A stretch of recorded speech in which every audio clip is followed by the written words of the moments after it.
পশ্চিমবঙ্গের কোটি কোটি মানুষকে নেতৃত্ব দেন যিনি, রক্ষা করেন যিনি, পথ দেখান যিনি, তিনি অগ্নিকন্যা মমতা বন্দ্যোপাধ্যায়।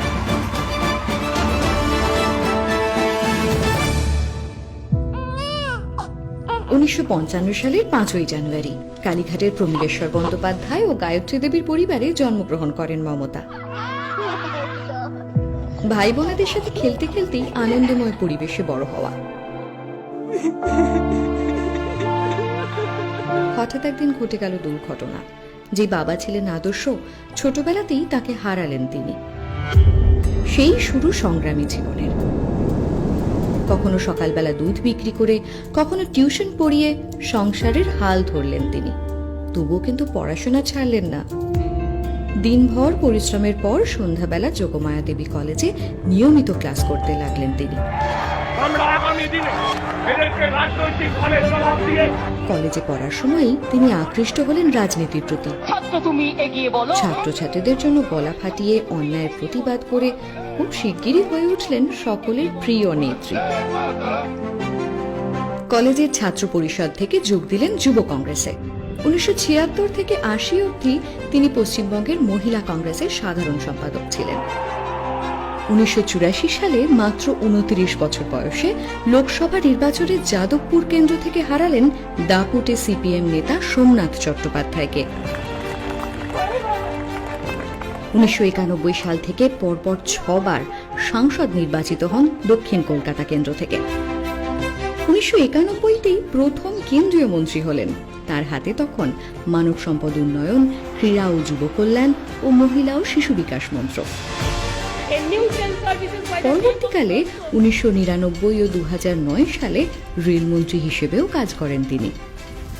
রাজ্যে বারবার বামফ্রন্টের অপশাসনের বিরুদ্ধে সরব হয়েছেন তিনি।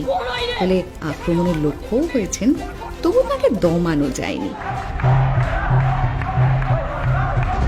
1993 সালের 21শে জুলাই ধর্মতলায় যুব কংগ্রেসের মহাকরণ অভিযানে বামফ্রন্টের পুলিশ গুলি করে মেরে ফেলে 13 জন অসহায় মানুষকে। তিনি বেঁচে গেলেও তীব্র আঘাত পান। সেদিনই তিনি শপথ নিয়েছিলেন, যদি কোনোদিন মহাকরণে ঢুকি তবে মাথা উঁচু করে ঢুকব। রাজ্যে বাম বিরোধী শক্তি হিসেবে কংগ্রেস শীর্ষ নেতৃত্ব যে কোনো জোরালো ভূমিকা নিতে পারছে না, সেই নিয়ে তিনি বারবার অভিযোগ করেছেন। অবশেষে বিরক্ত হয়ে কংগ্রেস ছেড়ে বেরিয়ে এলেন। নিজের আদর্শ প্রতিষ্ঠা করতে 1998 সালের 1 জানুয়ারি শুরু করলেন নতুন দল তৃণমূল কংগ্রেস।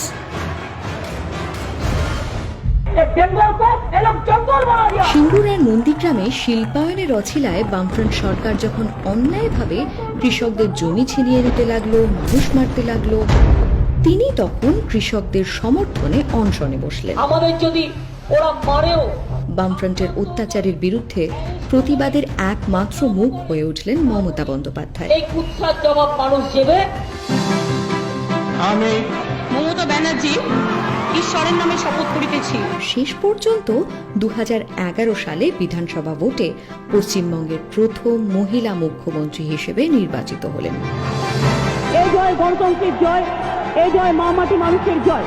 চটি পরিহিত মাটির মানুষ মমতাকে একদিন মহাকরণ থেকে অপমান করে বের করে দেওয়া হয়েছিল। সেই চটি জোড়াই মহাকরণের সিঁড়ি পেরিয়ে উঠল সসম্মানে। তিনি ক্ষমতায় আসার পরেই শান্ত হলো জঙ্গলমহল, হেসে উঠল পাহাড়।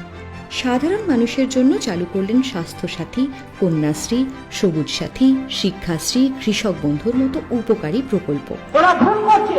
5 বছর পেরোতে না পেরোতেই বামফ্রন্ট এবং কংগ্রেসের এক আদর্শহীন জোট এসে দাঁড়ালো দিদির পথের সামনে। কিন্তু বাংলার মানুষের আশীর্বাদে আবার মুখ্যমন্ত্রী হিসেবে নির্বাচিত হলেন তিনি। 2021 আবার এসেছে নির্বাচন। এবার প্রতিপক্ষ এক বহিরাগত অশুভ শক্তি, যারা সাম্প্রদায়িক দাঙ্গায় বিশ্বাসী, যারা রাতের অন্ধকারে হিংস্র জন্তুর মতো ঝাঁপিয়ে পড়ে মা বোনেদের ওপর, যারা ভাগ করতে চায় বাংলাকে, লক্ষ লক্ষ বাঙালিকে পাঠাতে চায় ডিটেনশন ক্যাম্পে। তবে এবারও বাংলার শিক্ষা, সংস্কৃতি, আদর্শের রক্ষা কবচ হয়ে দাঁড়িয়ে জননেত্রী মমতা বন্দ্যোপাধ্যায়।